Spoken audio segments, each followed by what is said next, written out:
actually be real. No, you're fine, We're you're not fine. here for no reason at all. That we can't drift into entropy and atrophy. We can't allow ourselves to fall apart in despondency or endless division. Even if this room looks like some kind of weird and strange menagerie, have you looked around the other people occupying this zoo with you? Some people are surprisingly tall. There's an interesting variety of colours. There's some extraordinary views. There's my friend Kirk from Epoch Times. I still don't understand you, Kirk. You're an interesting guy. You've told me two things. One, the biggest threat is China, and two, you are from China. They're the only things I know, Kirk. Tony Lyons, you great impresario, you great force, you power behind the throne, you publisher of the unpublishable, you glorious bringer of print, not since William Tinsdale has someone taken such a bold risk of printing the unprintable, saying the unsayable. MAHA, let's learn how to pronounce it, Dr. Oz, shall we? Let's have some elocution amidst it. MAHA, sorry about my accent. I know that normally when you guys hear this accent, you expect a red jacket and get ready to expel me. There will be no taxation without representation, that I can assure you. There is no mad monarch pulling at you, wanting things from you.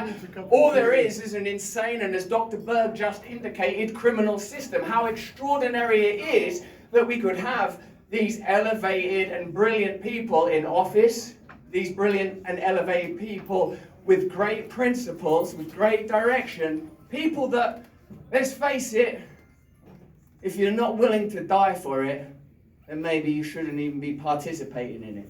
And I get the sense that in office now, we have people, and I pray that it doesn't come to pass, Heavenly Father, please hear my words. I pray no one has to die for it, but you know who I'm talking about. Amen. You probably have the same sense that I do of incumbent and awaiting martyrdom that surrounds that man and that name. It's extraordinary that someone could move so far from the periphery and the margins to the very centre, and an indication that your country is indeed still great. Perhaps, and I say this again with this accent and with some reluctance, the greatest country on earth.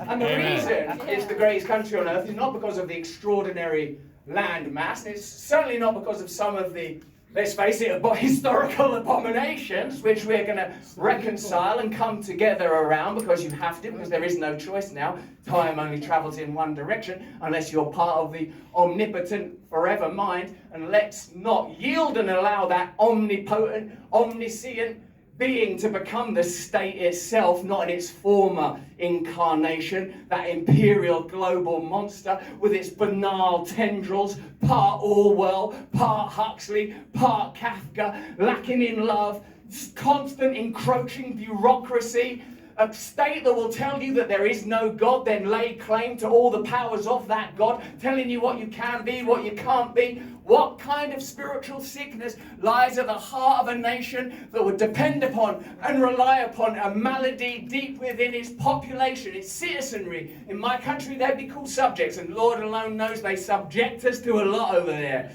Starting with the weather, and often ending with the buggery. I don't know why that's the word I went for. It's a colloquial word. It's disgusting. It's profane. There's going to be profanity, Dr. Oz.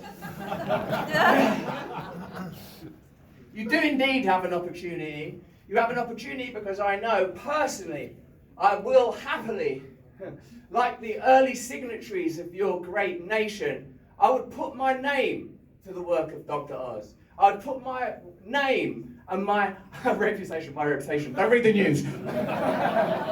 Okay, so you're a wanted sex offender. I will tell you now.